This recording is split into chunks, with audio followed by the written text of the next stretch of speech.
it.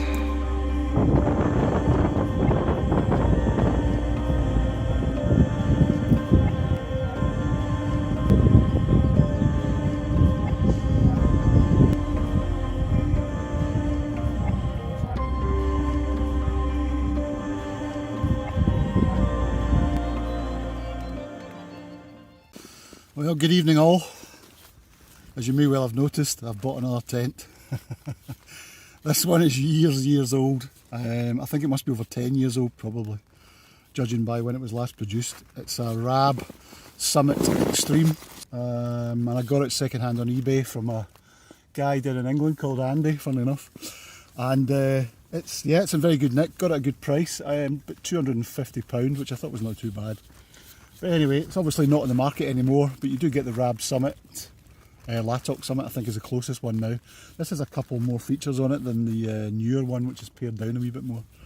But anyway, yeah, it seems to be very good. It's in good nick. The funny thing is, every time I got in it, it smelt of sea air, and I couldn't understand it. And it turns out I emailed the guy and said, "You didn't use this near the beach or anything like that, did you?" And he came back and said, "Yeah." He said 5 years ago was our last trip, and it was in Harris, 25 metres from the sea. So it still smells of it, but there's no mould or anything like that. So anyway, super stable, super strong. I've pared it down in terms of the guy lines and number of pegs, so I've got it under 2 kilos now, which is good because it's a wee bit hefty. So it has fairly chunky Eastern aluminium poles, not DAC but Eastern. Apparently the earlier version of this had carbon fibre, but then for some reason they moved to aluminium, possibly because the carbon would break, I'm not sure, but it does add a wee bit of extra weight. You've got a donut tying point at the top for ropes, so you can tie yourself into a rock face when on the summit or on the summit attempt. You've also got another tie-in point at the side in the ground sheet here, so as you can tie against the face just outside. 4 pockets, one in each corner, and at the rear you've got a tunnel vent with a draw cord on it. You can pull it shut and get out there to get snow or whatever, or just let air in, let it breathe. But the exchange light event in my experience has been really good, so I'm hoping it'll work just as well tonight. It's also got a tie-off point at the back which pulls the rear out, which is a problem I've had in a couple of tents. If you don't have that, especially in an assault tent because they're very short, it tends to bang against your head or feet, so it's good to see that already on it. It secures in via Velcro in the usual way with a kind of reinforced patch.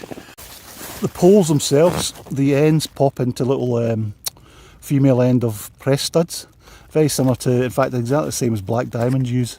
This model also has a bug mesh door on it as well, which I really like. It just makes it a wee bit more flexible for less cold weather, and when the bug season kicks in, you can just close that door up and possibly even just sleep or bivvy with the inner door only, and then you've got a solid chunky outer door with a two-way zip. I also really like the way that Rab has written this kind of message to the user with a wee bit of history about how the tent came about. Outside there is chunky elasticated guys, and I've changed it completely, so rather than having a peg down here and another peg for this line and another line here, I've triangulated it all out, so I've reduced the weight by only using 7 pegs. So 4 corners, 2 sides and 1 at the rear. I've also swapped out the DAC pegs and I've gone for some chunky MSR carbon cores, 4 heavy duty ones and 4 slightly lighter ones. So the reason I'm up here actually is it's midweek, it's between shifts effectively. Just come up after tea and I'll be back down before breakfast. And you may think I was actually bringing it up here for a wind test, and you might wonder where the wind is. These have all been locked off. A lot of the turbines have got the brakes on, but you'll see in the distance actually that set away over there, which is a separate wind farm. They're running okay, so it is actually quite breezy, but the tent is absolutely bomber. This thing is going nowhere, and this is nowhere near a test, but just a wee excuse to get out for a night. As you can no doubt see, the trade-off for this tremendous strength is a lack of head height. The thing just sheds wind. It's almost like a wing. But the problem with that is when you're sitting on my Neo Air X Lite is that I'm having to stoop slightly even at the peak of the tent.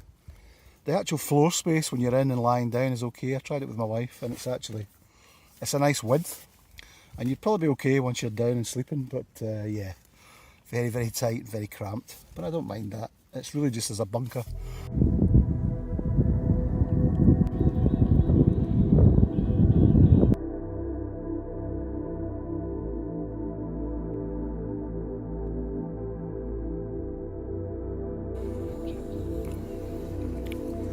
just get some hot water together for a hot water bottle for the night, and then I'm going to retire, folks, even though it's not dark.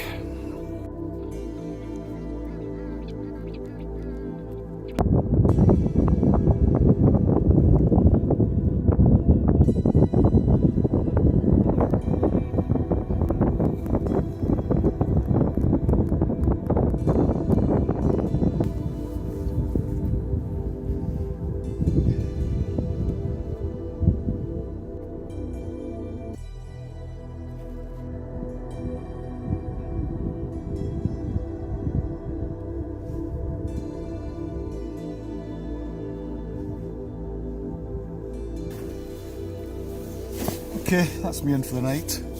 Time for bed, and see you in the morning, folks.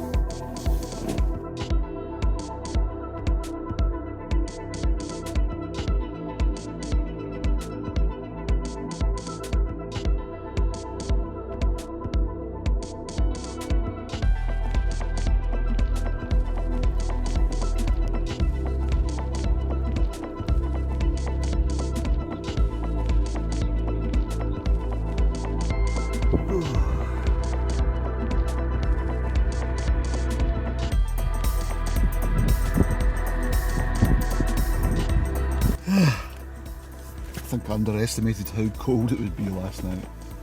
Summer sleeping bag didn't quite cut it. Anyway, time to get up and get moving. And back to work.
Right, it's time to go, and as always, leave no trace.